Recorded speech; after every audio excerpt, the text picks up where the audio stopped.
The horn blew 3 times across the stone courtyard, and every wolf in the fortress froze where they stood.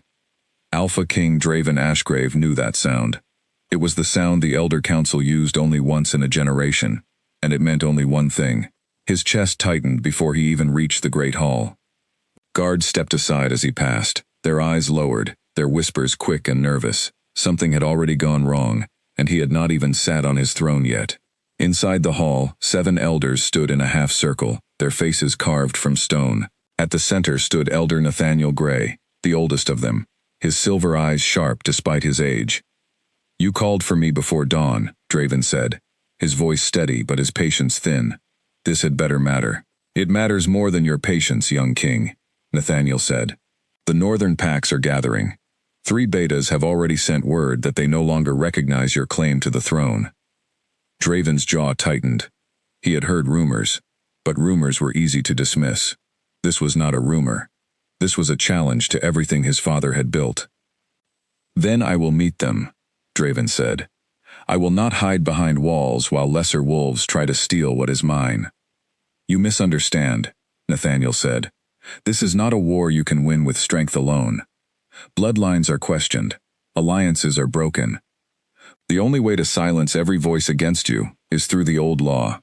You must marry the strongest wolf in the kingdom before the next full moon. If you do not, the packs will unite against you, and your throne will fall before summer ends." The hall went silent. Draven felt the weight of every eye on him. "Marriage," he repeated, as if the word itself was an insult. "You want me to marry a stranger to save a crown I have already earned with blood." "The law does not care what you have earned," Nathaniel said. "It cares what you can prove. And the strongest wolf in this kingdom is no stranger to blood herself." Draven's eyes narrowed. "Who?" Nathaniel did not blink. "Freya Thorn." The name hit the hall like a thunderclap. Even the guards near the doors shifted uneasily. Everyone knew that name. Freya Thorn was not born into nobility. She had clawed her way through every trial the packs offered, defeating wolves twice her size, refusing every attempt to control her. She answered to no alpha, followed no court, and had turned down 3 marriage offers from lesser kings without a second thought.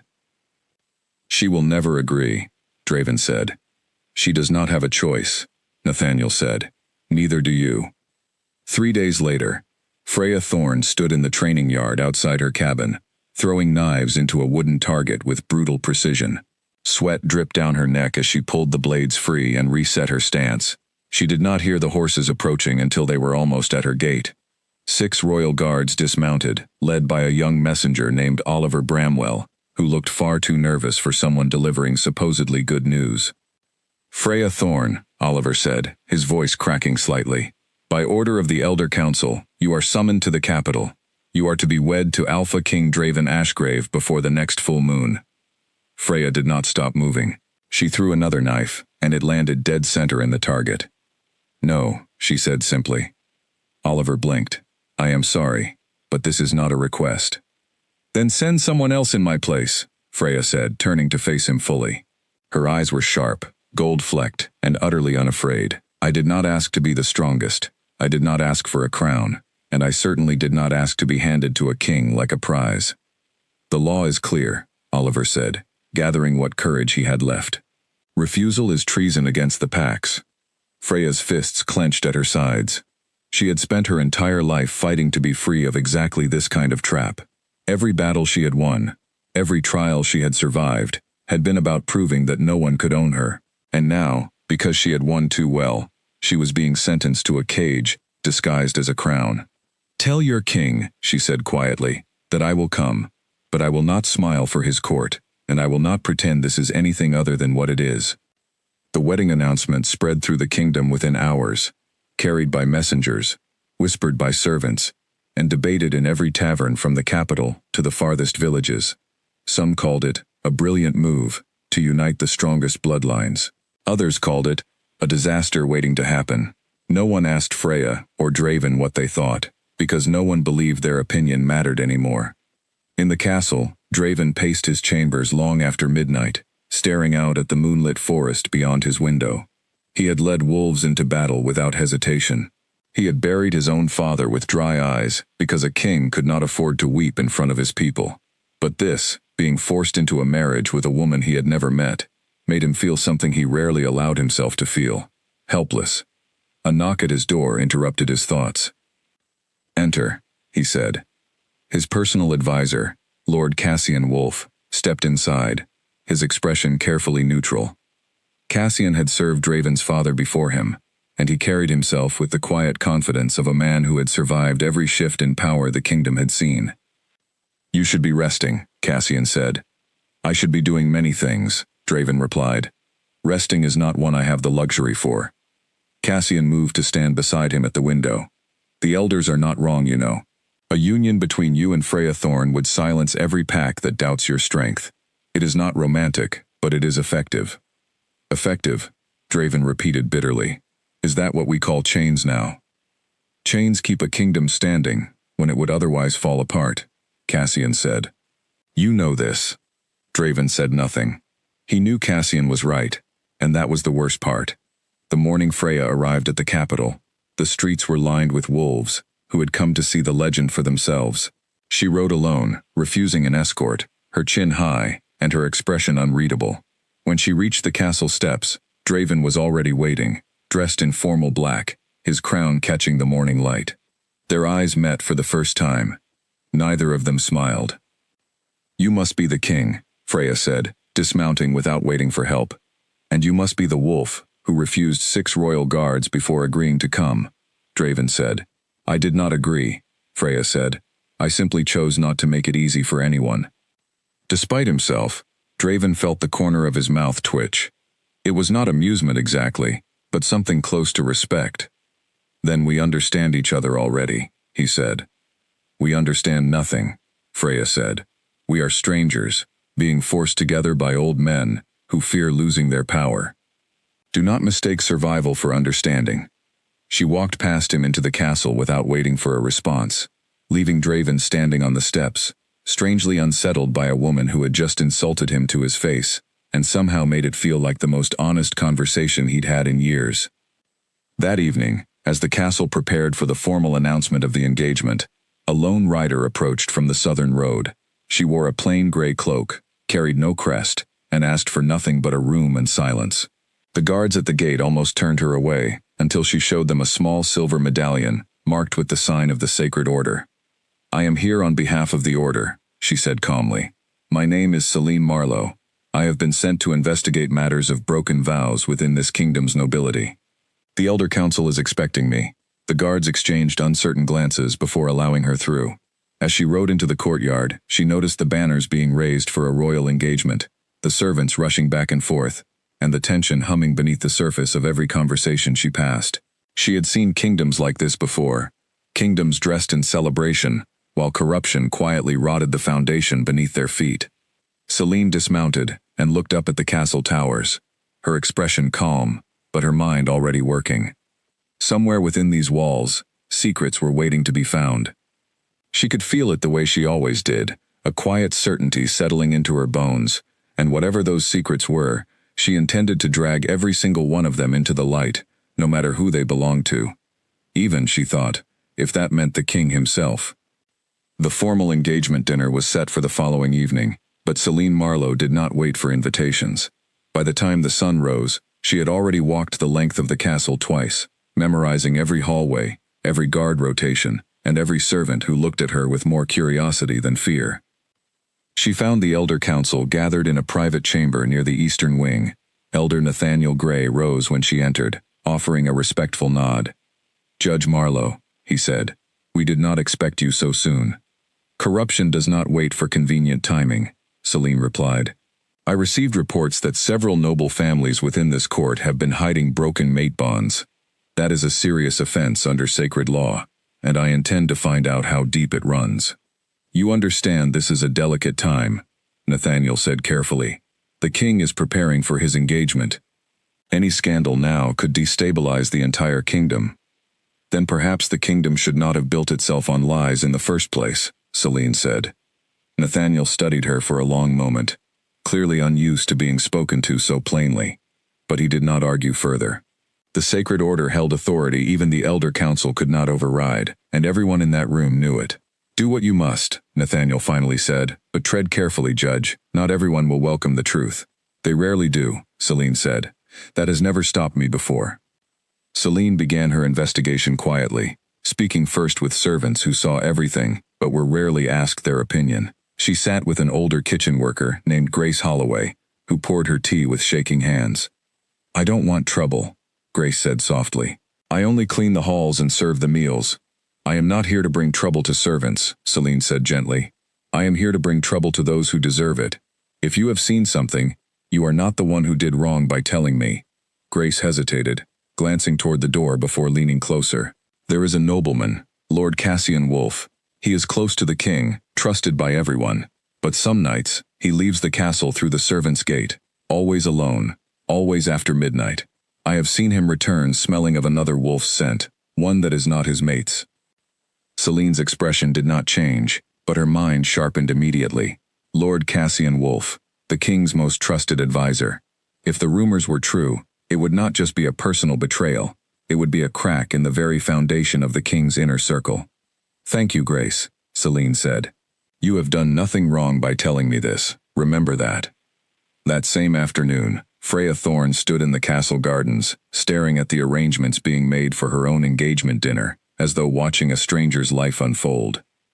Servants strung silver ribbons between the trees. Musicians rehearsed songs she had never asked to hear. Everything felt like a performance she had been cast into, without ever agreeing to audition. You look like someone who would rather be anywhere else, a voice said behind her. Freya turned to see Draven approaching, his usual formal robes replaced with something simpler, more relaxed. For a moment, he almost looked like an ordinary man, instead of a king. I would rather be in the training yard, Freya admitted. At least there, I understand the rules. And here you do not, Draven said, stepping beside her. Here, everyone smiles while they calculate what they can gain from you, Freya said. I have never been good at pretending to enjoy that game. Draven almost laughed. Neither have I. I only learned to hide it better. Freya glanced at him, surprised by the honesty in his voice. For the first time since her arrival, she saw something other than a crown standing beside her. She saw a man who was just as trapped by expectation as she was. Why did you agree to this? She asked. You are the king. You could have refused the elders. Because a kingdom cannot survive a war. It is not ready to fight, Draven said. And because refusing would have meant risking every innocent wolf who lives under my protection. I did not choose this marriage for myself, Freya. I chose it because there was no better option. That is the only honest thing anyone has said to me since I arrived, Freya said quietly. They stood in silence for a moment, the tension between them shifting into something quieter, something almost like understanding. I do not expect you to love me, Draven said finally. I only ask that we do not make each other's lives harder than they already are. Freya considered this, then nodded slowly. That, I can agree to. That evening, the engagement dinner unfolded exactly as such events always did, with polished smiles, careful words, and an undercurrent of tension that no one dared name aloud. Nobles raised their glasses in toasts to unity and strength, while privately calculating how this new alliance might shift their own standing. Selene observed everything from a quiet corner near the back of the hall, her sharp eyes moving from face to face. She watched Lord Cassian Wolf raise his glass with practiced ease, his smile never faltering, his eyes occasionally drifting toward the door, as though expecting someone who never arrived. She also watched Draven and Freya, seated beside each other at the head table, their conversation stiff but not unkind. There was no love between them yet, that much was obvious. But there was something else, a strange mutual respect neither of them seemed ready to admit. As the evening wore on, Selene rose from her seat and approached the head table, drawing curious glances from the surrounding nobles. Your Majesty, she said, bowing slightly. Forgive the interruption. I am Selene Marlowe, Judge of the Sacred Order. I have come to ensure this kingdom's foundations remain honest, even during times of celebration. Draven studied her carefully. He had heard whispers of her arrival, but seeing her now, calm and unshaken among a hall full of nobles who thrived on flattery, he found himself unexpectedly intrigued. The Sacred Order is always welcome here, Judge Marlowe, Draven said. Truth is not something I fear. That is good to hear, Selene said, her gaze steady. because not everyone in this hall can say the same. A ripple of unease passed through the nearby nobles, though none dared comment. Freya, watching the exchange with quiet interest, felt a flicker of curiosity toward this stranger, who spoke to the king without a trace of fear. Selene offered a final respectful nod before returning to her seat, leaving behind a table full of nobles, who suddenly found their wine glasses far more interesting than the conversation around them. Draven watched her go, unable to shake the feeling that Selene Marlowe was about to become the most important person in his court, whether he was ready for it or not. 2 weeks passed, and the castle slowly adjusted to the rhythm of an approaching royal wedding. Yet beneath the surface, Selene Marlowe continued her quiet work, gathering pieces of a puzzle that grew darker with every conversation. She met again with Grace Holloway in a small storage room, away from watching eyes. "There is more," Grace whispered. "Lord Cassian is not the only one. I have heard the stable master speak of a noblewoman, Lady Charlotte Ives, who meets a wolf from a rival pack near the eastern woods, and the treasurer, Edward Finch, has been seen exchanging letters with someone outside the kingdom that he burns before anyone can read them." Selene absorbed this information calmly, though her mind raced with implications. A pattern was forming, one that suggested corruption ran far deeper than a single unfaithful advisor. "Thank you, Grace," Selene said. "You have been more helpful than you know." As Grace left, Selene sat alone, turning the pieces over in her mind. Lord Cassian, Lady Charlotte, Edward Finch. 3 separate threads, but were they connected? Was this simply personal betrayal scattered across the nobility, or something larger, something coordinated? She decided it was time to confront the first thread directly. Selene found Lord Cassian Wolf in the castle library, reviewing documents related to the kingdom's northern borders. He looked up as she entered, his expression polite but guarded. "Judge Marlowe," he said, "to what do I owe this visit?" "I have questions about your recent nights away from the castle," Selene said, taking a seat across from him without waiting for invitation. "Servants' gate, always after midnight, always alone. Care to explain?" Cassian's expression flickered, just for a moment, before smoothing back into practiced calm. "I do not see how my personal matters concern the sacred order." "They concern the order when those personal matters involve a broken mate bond," Selene said evenly. "Which, if true, is a serious offense punishable by exile."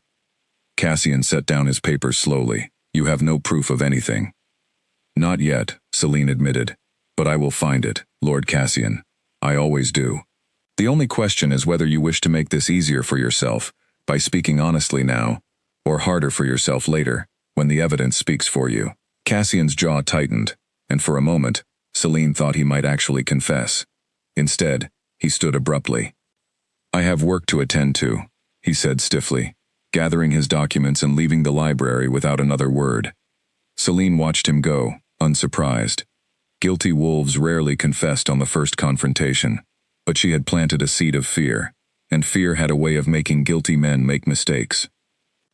While Selene worked in the shadows, Draven and Freya slowly began adjusting to their strange new partnership. Their conversations remained cautious, careful, but occasionally something genuine slipped through the formality. One afternoon, Draven found Freya in the training yard again, this time sparring against 2 of his own royal guards. She moved with brutal efficiency, disarming one guard within seconds and forcing the second into a defensive retreat before Draven had even finished walking through the gate. "You fight like someone who has never lost," Draven observed, leaning against the fence. "I have lost plenty," Freya said, catching her breath. "I simply refuse to lose the same way twice." "An admirable philosophy," Draven said. "It is not philosophy," Freya replied. "It is survival. Where I come from, losing means more than embarrassment. It means being forgotten." Draven studied her, sensing there was more beneath her words than she was willing to share. "You never speak of your past." "Neither do you," Freya countered. He offered a small, tired smile. "Perhaps we are more alike than either of us wants to admit." Freya considered this, then handed her practice blade to a nearby guard. "Perhaps," she said, "though I suspect our reasons for hiding are very different." She walked past him toward the castle, leaving Draven once again standing alone, wondering just how many secrets everyone around him seemed to be carrying. That evening, Selene requested a private audience with Draven himself. She found him in his study, reviewing reports from the northern border, the same reports Cassian had been studying earlier that day. "Your Majesty," Selene said, closing the door behind her, "I must speak with you about matters within your own court." Draven set down his papers, giving her his full attention. "Speak freely, Judge Marlowe. I have reason to believe that at least 3 members of your nobility have broken sacred mate bonds," Selene said, Lord Cassian Wolf among them. Draven's expression darkened. "Cassian has served my family for years. He is one of the few people I trust completely." "Trust is exactly why these betrayals go unnoticed for so long," Selene said.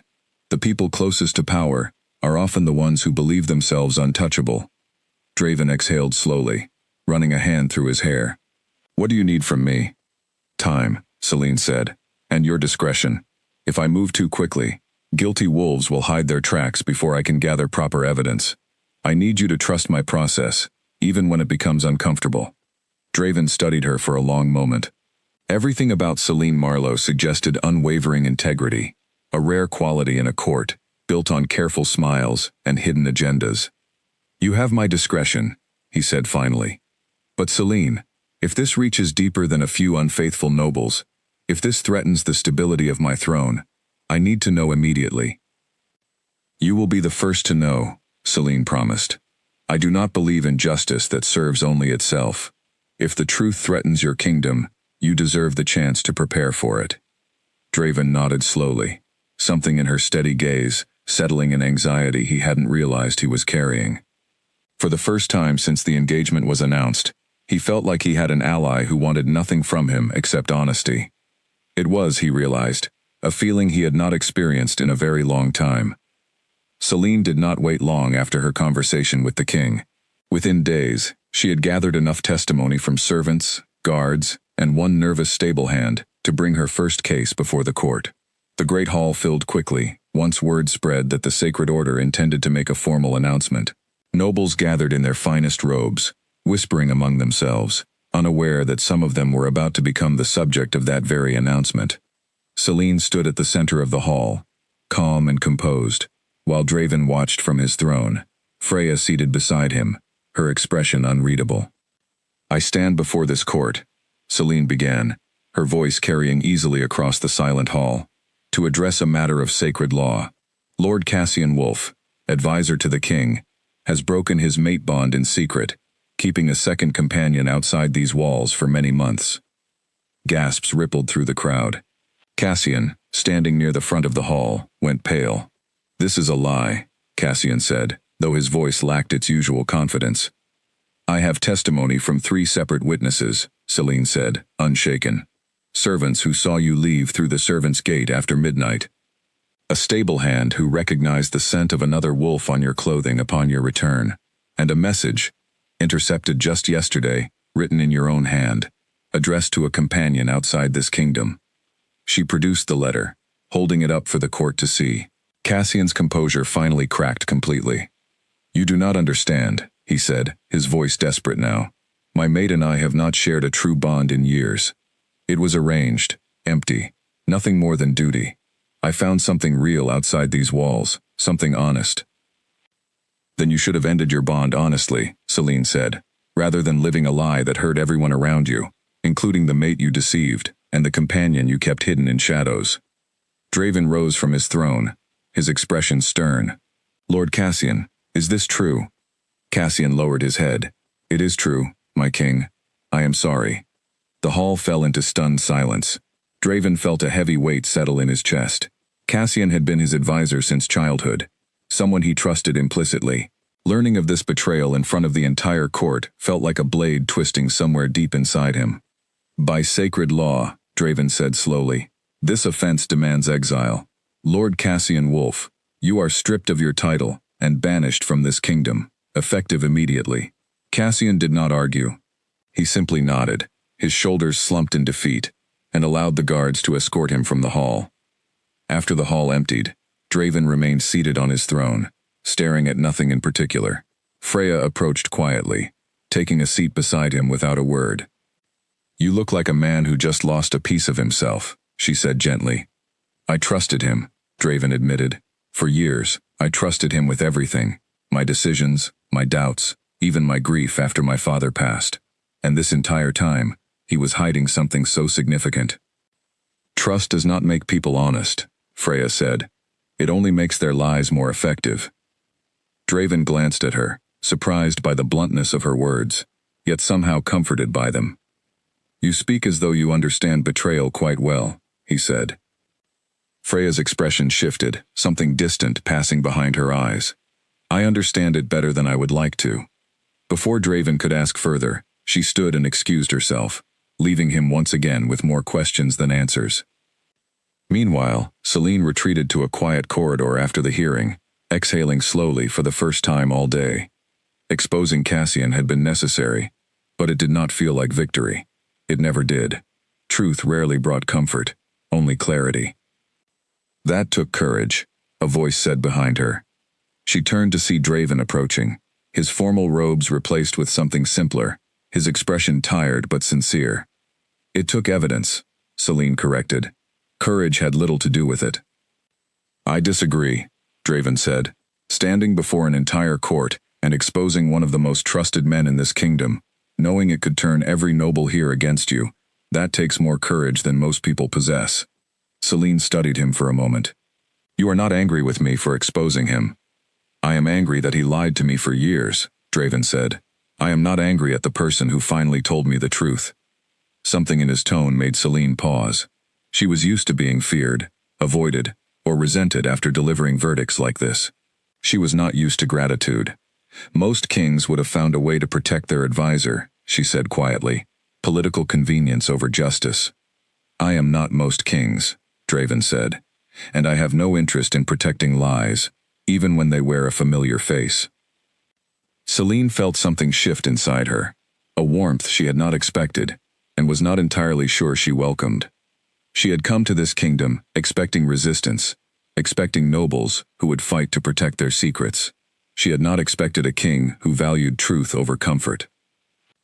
Then I hope you mean that, she said, because Lord Cassian will not be the last name I bring before this court. I know, Draven said quietly, and I will stand beside the truth every time, no matter whose name it exposes next. Their eyes held for a long moment, something unspoken passing between them, before Selene finally nodded and continued down the corridor, leaving Draven once again alone with his thoughts, though this time they felt a little less heavy than before. In the days following Lord Cassian's exile, the castle settled into an uneasy quiet. Nobles who had once whispered freely now chose their words with caution, aware that the judge from the Sacred Order was still walking among them, watching, listening, waiting for the next thread to pull. Freya noticed the shift too, though her attention was drawn elsewhere. She had begun slipping away from the castle during the early evening hours, always returning before midnight, always offering vague excuses when questioned. Draven noticed the pattern almost immediately. He had spent years learning to read the smallest details in the people around him, a skill that had kept him alive through more than one attempt on his life. Freya's sudden absences did not sit right with him. One evening, he waited near the stables, watching as she prepared to leave once again. Where are you going? He asked, stepping out from the shadows. Freya startled, though she recovered quickly, her expression guarded. I need air. The castle feels smaller every day. You have said that 3 times this week, Draven said. And each time, you return smelling of unfamiliar territory, not simply fresh air. Freya's jaw tightened. You are not my keeper, Draven. No, he agreed. But I am the man you are set to marry, and if something dangerous is happening within my kingdom, I deserve to know. Freya hesitated, clearly torn between honesty and whatever secret she was protecting. It is not what you think, she finally said. Then tell me what it is, Draven said. I cannot, Freya said. Not yet. Please, trust me a little longer. Draven studied her, frustration and concern warring inside him. Everything about her posture suggested she was hiding something significant, yet nothing about her expression suggested malice. If anything, she looked exhausted, burdened by whatever secret she carried. I trusted Cassian for years, Draven said quietly, and it nearly cost me everything. Do not ask me to make that mistake again, without at least a reason to believe you deserve that trust. Freya's expression softened slightly. I am not betraying you, Draven. I promise you that much. But there are things happening that are bigger than either of us, and revealing them too soon could cause more harm than good. Before Draven could respond, she mounted her horse and rode into the darkness, leaving him standing alone, with a knot of worry tightening in his chest. Unable to shake his unease, Draven sought out Selene later that night, finding her in the castle library, surrounded by scattered notes and testimonies. I need your help with something outside your usual investigation, he said, taking a seat across from her. Selene looked up, curious. What is it? Freya has been leaving the castle secretly, always at night, always refusing to explain where she goes, Draven said. I do not believe she means harm, but something is happening, and I cannot ignore it any longer. Selene considered this carefully. You want me to investigate your betrothed? I want the truth, Draven said, whatever that truth is. Selene studied him for a long moment, sensing the conflict behind his request. He was not asking out of suspicion alone, but out of genuine concern, perhaps even affection, he hadn't fully acknowledged yet. I will look into it, she said finally. But Draven, if what I find complicates your engagement further, are you prepared for that? I would rather know an uncomfortable truth, Draven said, than live beside a comfortable lie. I have learned that lesson already this month. Selene nodded slowly. Then I will begin tomorrow. The following evening, Selene followed Freya at a careful distance as she left the castle grounds, moving quietly through the forest paths that bordered the kingdom's eastern territory.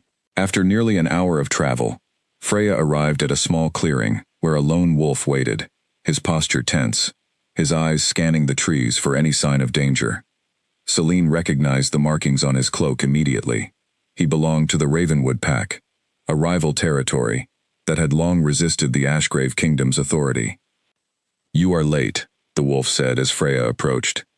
I had to be careful, Freya replied. The king is starting to notice my absences. Then perhaps it is time to tell him the truth, the wolf said. Not yet, Freya said firmly. If word spreads before we are ready, both packs will be dragged into a war neither side can win. I need more time, Beta Callum. Selene, hidden behind a thick cluster of trees, absorbed every word carefully. Arrival, Beta. Secret meetings. Talk of preventing war. This was not betrayal in the way anyone had assumed.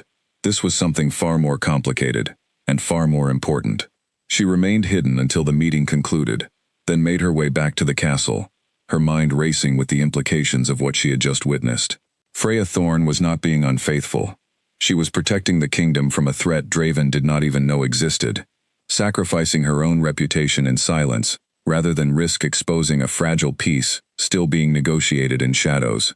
Selene understood now why Freya had refused to explain herself. Some truths, when revealed too early, could cause more damage than the lies meant to protect them. The question now was how to bring this truth to Draven, without shattering the fragile trust Freya had worked so hard to build with a rival pack desperate to avoid war. Selene did not report immediately to Draven. Instead, she sought out Freya the following morning, finding her alone in the castle gardens, staring at the horizon with the same weary expression she always wore after her secret meetings. I know where you go at night, Selene said, taking a seat beside her without invitation. Freya's entire body tensed. Then you already understand why I could not explain myself. I understand more than you realize, Selene said. I followed you last night. I heard your conversation with Beta Callum. Freya's eyes widened, panic flashing across her face. You cannot tell Draven, not yet. If this reaches the wrong ears before the agreement is finalized, everything falls apart. Tell me the full truth, Selene said calmly. All of it. If I am going to help you protect this secret a little longer, I need to understand exactly what is at stake. Freya hesitated, then finally exhaled, her shoulders sagging, as though releasing a burden she had carried alone for far too long. The Ravenwood Pack has been preparing for war against the Ashgrave Kingdom for months, Freya explained. Beta Callum discovered this plan and reached out to me secretly, knowing I had connections to both territories through my training years. He does not want war either, but stopping it requires convincing his own alpha to stand down, and that takes time and careful negotiation. And you agreed to help him, Selene said. I agreed, Because innocent wolves on both sides would suffer if this war began, Freya said. I am not the strongest wolf, because I enjoy fighting, Selene.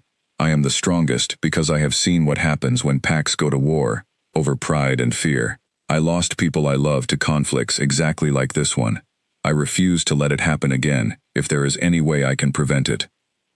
Selene studied her carefully, seeing genuine conviction behind her words. Why not tell Draven from the beginning? Because Draven is a king, Freya said.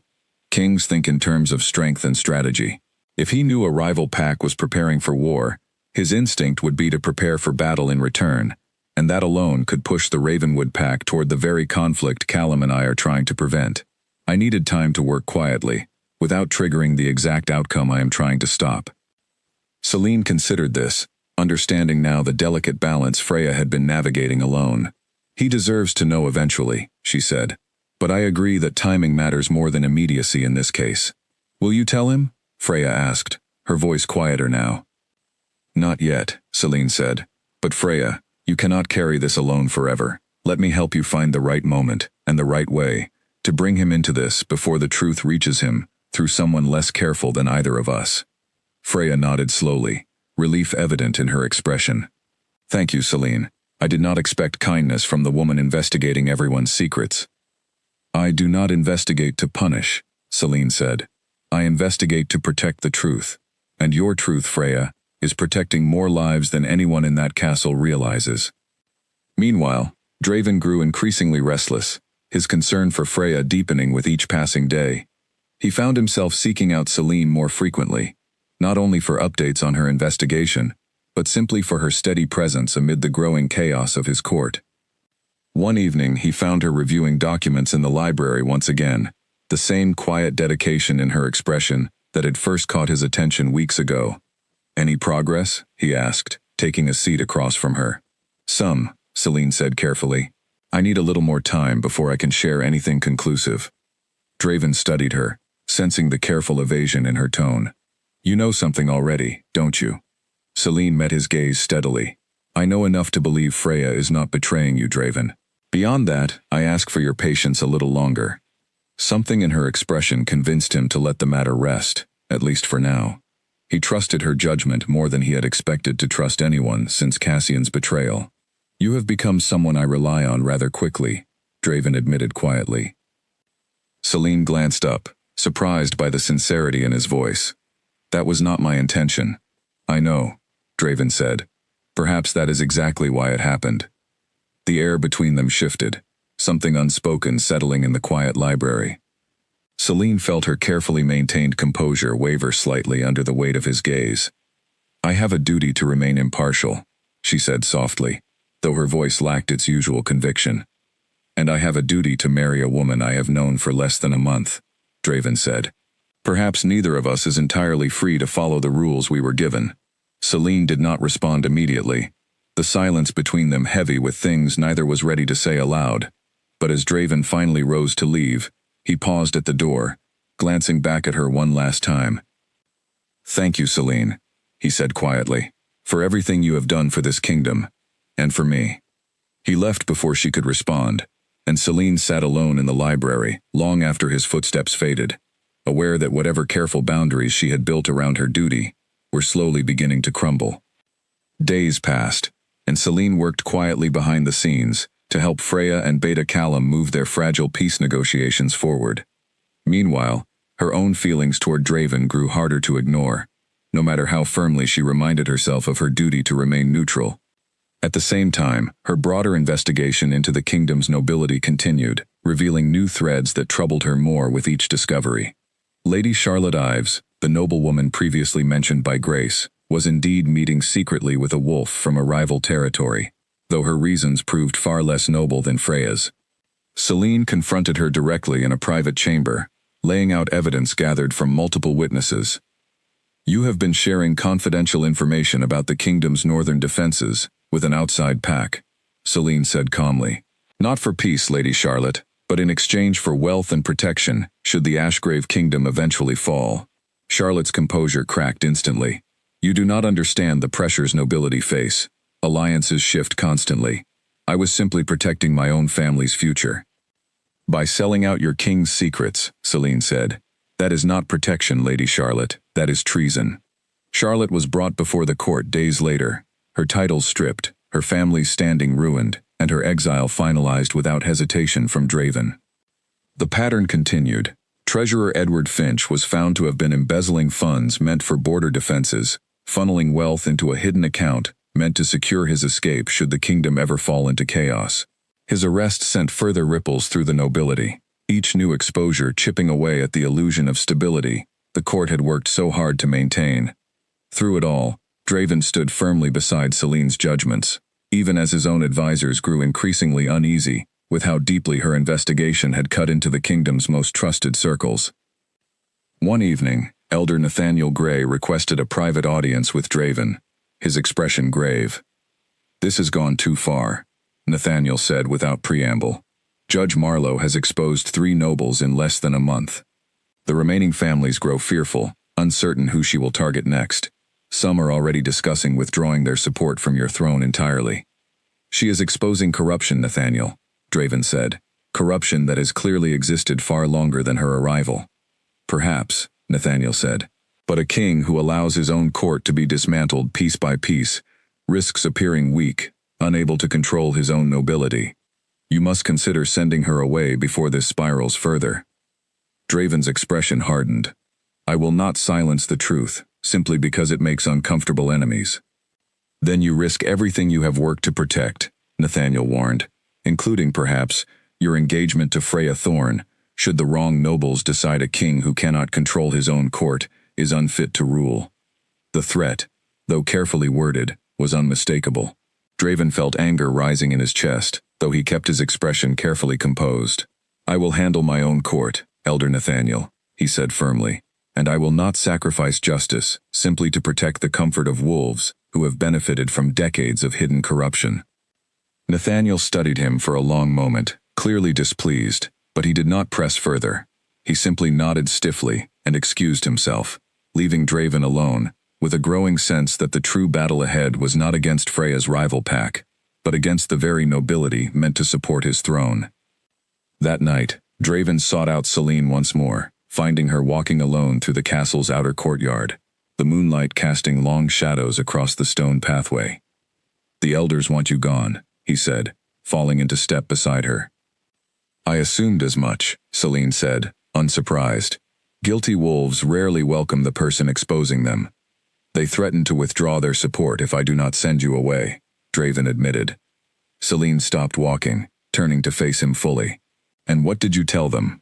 "That I would rather lose their support than lose my integrity," Draven said. "I meant it, Celine. Whatever happens next, I will not silence you." Celine felt something warm settle in her chest, an emotion she had spent years carefully guarding against. As a judge, she had learned early that attachment complicated judgment, that neutrality required distance from the very people whose lives she investigated. Yet standing here, beneath the moonlight, she found herself unable to maintain that distance any longer. "You are risking your entire throne for the sake of truth," she said quietly. "I am risking it for the sake of what is right," Draven corrected. "And perhaps," he added softly, "for the sake of the person willing to fight for that truth beside me." Celine's breath caught slightly at the sincerity in his voice. Whatever careful boundaries she had built around her duty were crumbling faster than she could repair them, and for the first time in her career, she was not entirely certain she wanted to stop it. The following week, tension within the castle reached a breaking point. Several noble families, fearing they might be Celine's next target, began meeting secretly, plotting how best to remove her influence from the kingdom entirely. Celine became aware of these meetings through Grace, who continued to serve as her quiet eyes among the castle staff. "They are planning something," Grace warned during one of their private conversations. "I overheard talk of framing someone, forcing the king into a corner, where he has no choice but to send you away." "Framing who?" Celine asked. "I do not know for certain," Grace admitted. "But I heard Freya Thorn's name mentioned more than once." Celine's stomach tightened. If the remaining corrupt nobles intended to frame Freya, likely twisting her secret meetings with Beta Callum into evidence of true betrayal, it could destroy both the fragile peace negotiations and Draven's trust in Freya simultaneously. She needed to act quickly, before the nobles could set their plan into motion. Selene requested an urgent meeting with both Draven and Freya together, finally revealing everything she had learned about the secret peace negotiations with Beta Callum. Freya's expression shifted from surprise to resignation as Selene explained what she had witnessed weeks earlier. "I should have told you myself," Freya said, turning to Draven. "I am sorry for the secrecy, but I feared involving you too soon might endanger the negotiations." Draven absorbed the information carefully, his expression unreadable for a long moment. "You have been risking your own reputation to prevent a war I did not even know was coming. I could not risk you responding with force before Callum had a chance to convince his own alpha to stand down," Freya explained. "I am sorry for the secrecy, Draven, truly, but I could not risk more lives being lost to a conflict fueled by pride and fear." Rather than anger, Draven felt something closer to admiration settle over his earlier frustration. "You have sacrificed your own standing to protect wolves on both sides of a conflict neither pack fully understood. That is not betrayal, Freya. That is exactly the kind of strength this kingdom needs." Selene interjected gently.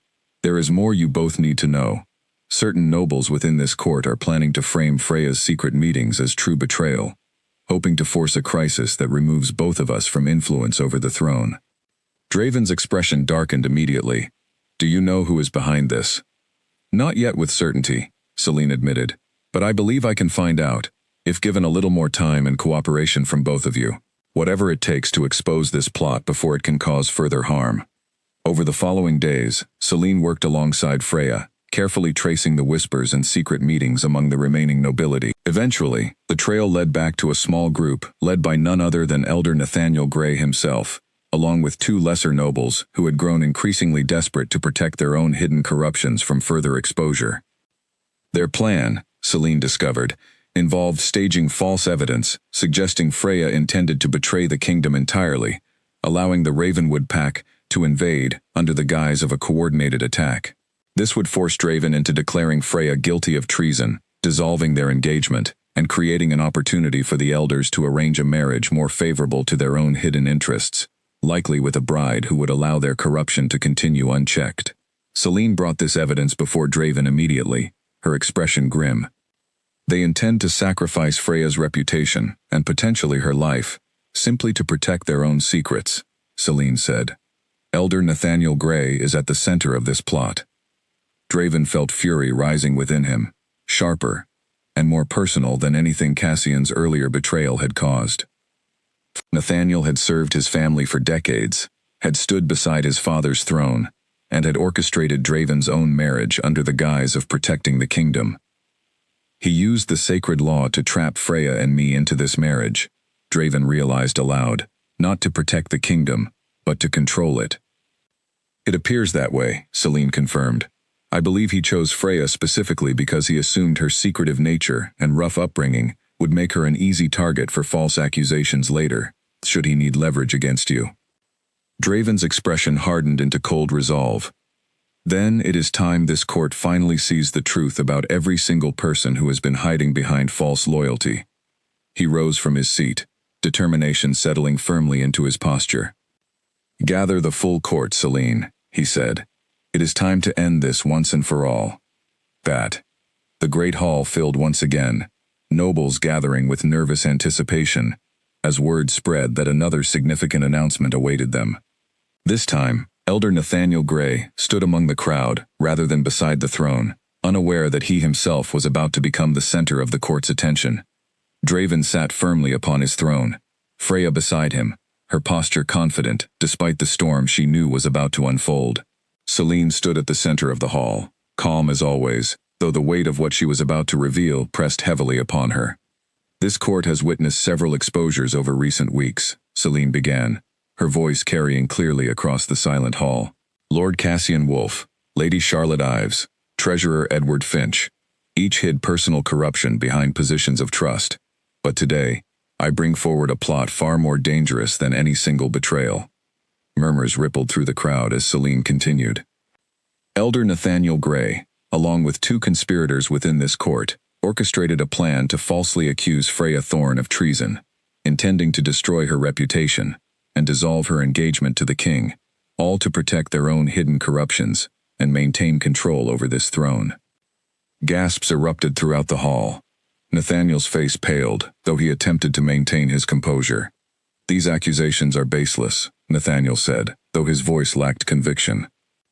"I have testimony from 2 nobles already arrested for their involvement," Selene said, "along with written correspondence, detailing your plan to stage false evidence against Freya Thorn, allowing the Ravenwood Pack's rival faction to appear as though invading under her guidance, thereby forcing the king to declare her guilty of treason."